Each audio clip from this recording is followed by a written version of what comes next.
Hi, everybody. Welcome to our pop-up lecture for week 7. And this week we are focusing on Gothic cathedrals, stained glass, and courtly love in the High Middle Ages.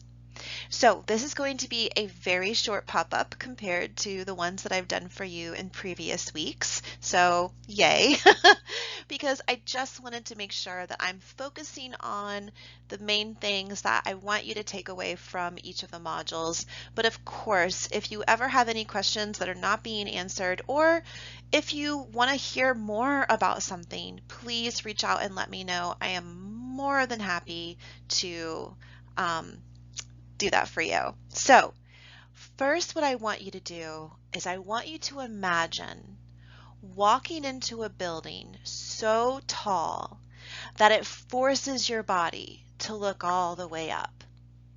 Now, I want you to imagine falling in love with someone that you are never allowed to even touch. Welcome to the 12th century, everybody. This was a world where architecture shaped belief and poetry shaped desire. This week, we are stepping into the High Middle Ages, a time when Europe was building upward, outward, and emotionally inward. And we're going to explore two medieval inventions that still shape us today: Gothic cathedrals and courtly love. One engineered awe and the other engineered romance. Both will change Western culture forever. The High Middle Ages were not quiet. Populations were rising, towns were starting to expand, and trade routes were starting to widen. Kings and popes were fighting over power, and Europe was restless. And in nearly every growing town, something enormous began to rise above the rooftops: the cathedral. And this was not just a religious building. It was the skyline, the heartbeat, the symbol of everything that mattered. Before Gothic architecture, churches were Romanesque. They had thick walls, rounded arches, and very small windows.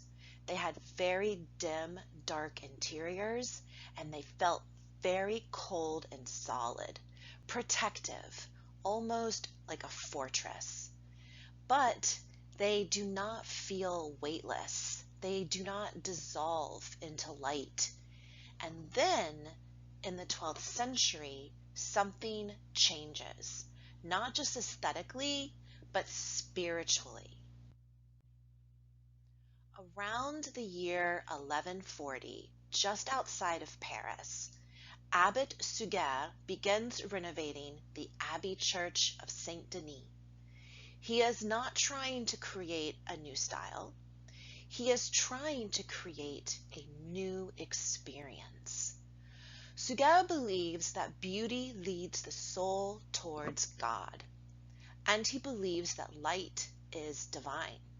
So instead of thickening the walls, he opens them. Instead of darkness, he invites in the radiance. And in doing so, he helps give birth to Gothic architecture. Here is the genius. Gothic architecture is not decoration. It is physics. 3 innovations change everything: the pointed arch, the rib vault, and the flying buttress. The pointed arch distributes weight more efficiently than a rounded one, and the rib vault creates a skeletal framework.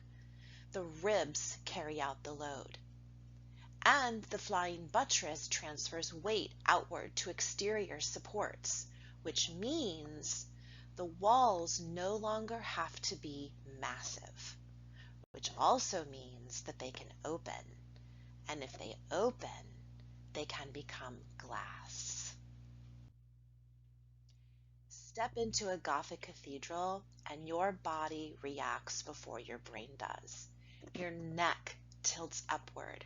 Your eyes follow columns that stretch like stone vines into the vault. Everything pulls you vertically. This is not accidental. This is architectural choreography. Height becomes theology. The building trains your body to experience this transcendence. Abbot Suger calls it lux nova, or new light.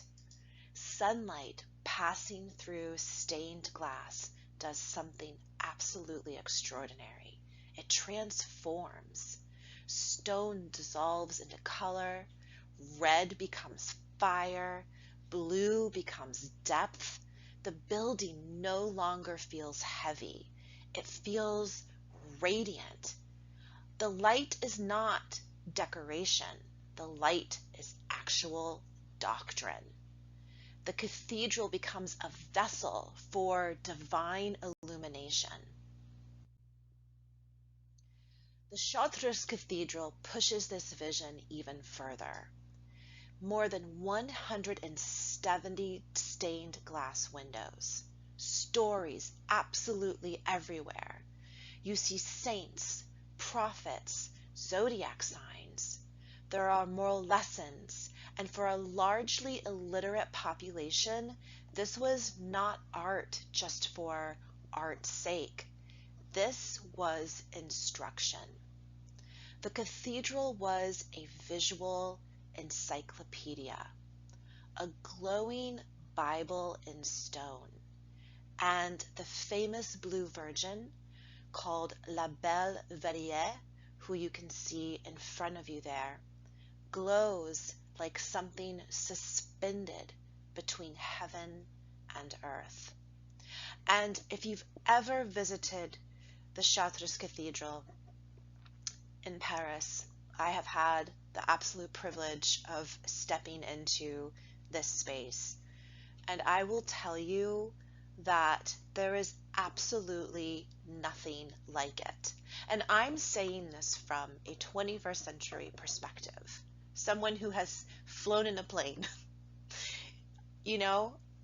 So now think of how someone in the 12th century, a peasant especially, who saw nothing like anything his entire life, to make a pilgrimage to Paris and to come to this cathedral and to witness this glass. I mean, it really does transport you. If anyone has been there and has seen it, you know exactly what I mean. It is absolutely incredible.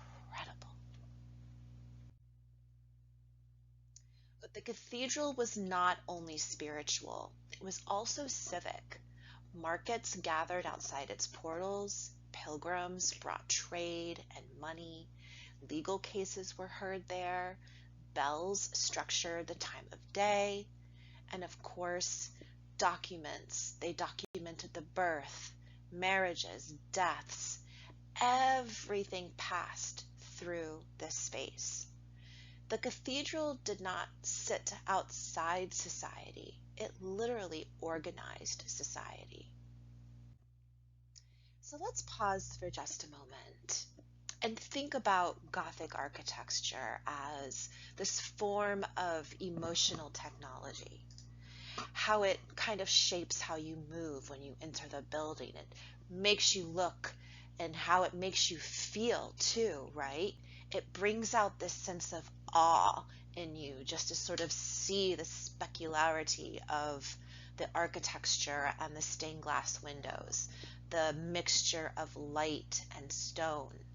It also creates a sense of order as well by displaying the stories of the Bible, this sort of doctrine to the people that come there, especially those that cannot read, which during the 12th century would have been the majority of the population. It also creates devotion, right? It becomes the center of society. It is where you go to have legal cases heard. It's where you go to get married, to record deaths and births. It is the keeper of everything that's going on. And at the same time as these amazing architects are creating these cathedrals, you have another emotional system that's beginning to take shape. And that is courtly love, which you are also going to be looking at this week. So, in 12th century southern France, troubadours began composing a new kind of poetry. A knight falls in love with a lady. She is often married, and she is often socially superior, and of course, often very unreachable. He does not possess her, nor does he want to. He wants to serve her. He suffers for her. Love becomes a sense of devotion, and desire becomes a form of discipline. Andreas Capellanus writes De Amore, a treatise on love, somewhere between the years of 1186 and 1190.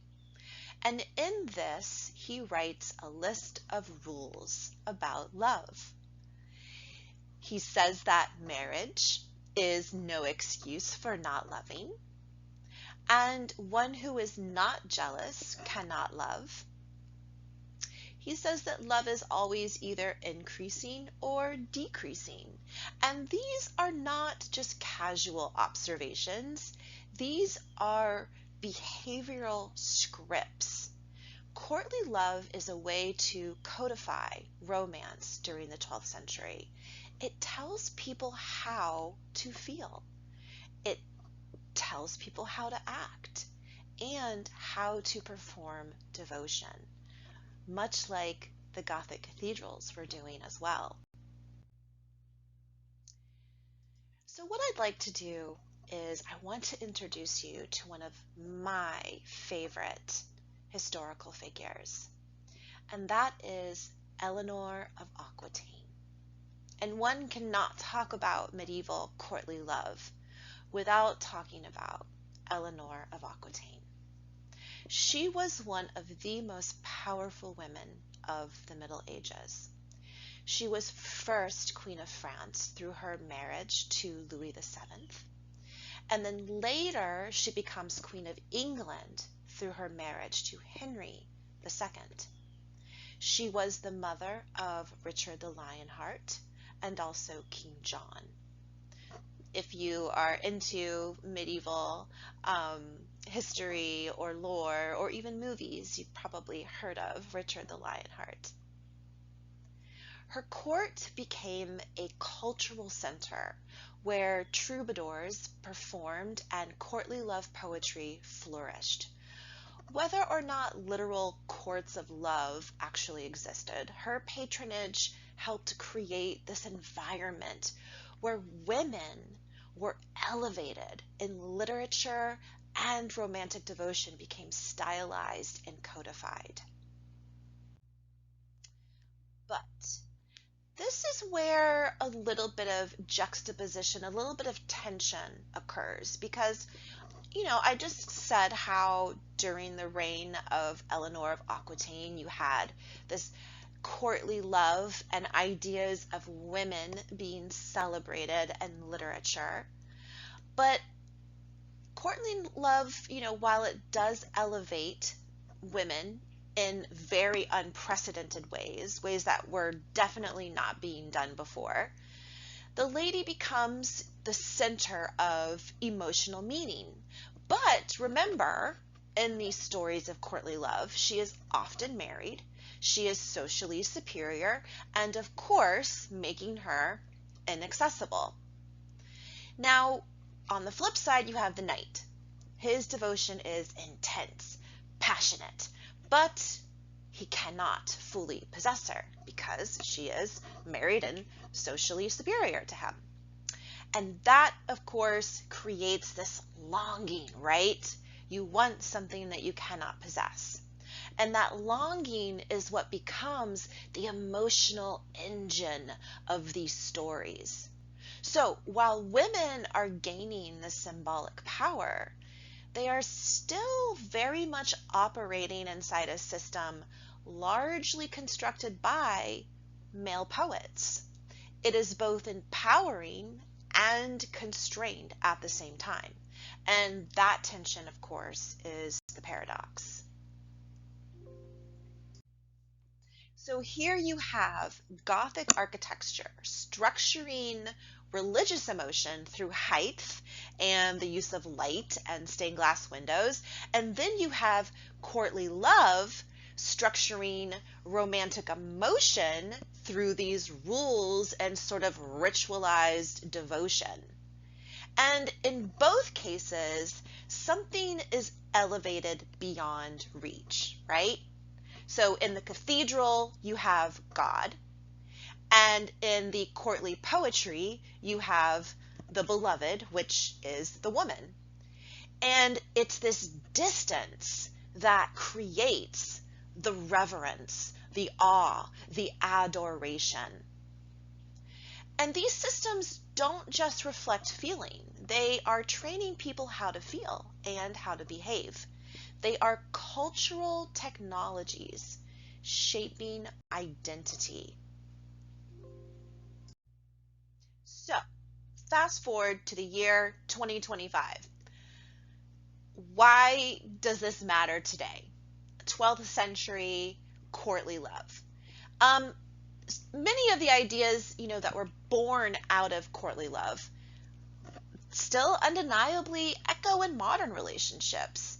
Jealousy is often framed as proof of depth, how much you care about someone else. Grand gestures signal your devotion, and love is performed publicly, right? In the stories of courtly love, you would have knights performing their love publicly.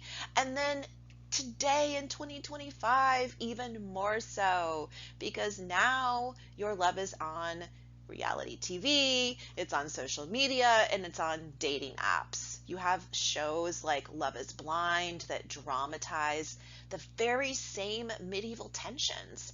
Can emotional devotion exist without physical presence? Is love about longing, ideation, and projection? So you can see almost the same similarities here. So when you work on your assignment this week, when you rewrite the rules of Amore, the rules of medieval courtly love, you are participating in this long cultural evolution of love, something all humans feel and have felt throughout all of time. So the word Gothic has had many, many, many definitions over the years. Ancient Rome, the word Gothic meant barbaric. And then even today, when we think about people who are Goths, hello, that was me in my 20s. We think of someone who is wearing dark clothes and dark eye makeup. So it's always kind of jarring when we realize the Gothic architecture was not dark at all, not barbaric at all. It was instead incredibly light, incredibly luminous, and absolutely breathtaking. And what began as an engineering innovation became an emotional revolution in how they used these stained glass windows to tell the stories of devotion and the Bible. So also what began as medieval poetry became the foundation of Western romance. So you have height, light, devotion, desire. The Middle Ages are not distant or dark at all. They are still very much echoing in our skylines and in our hearts and how we still perceive love today. And that is where I will leave you with our pop lecture for this week. If you have any questions about your assignments, please feel free to reach out to me and enjoy it. Have fun.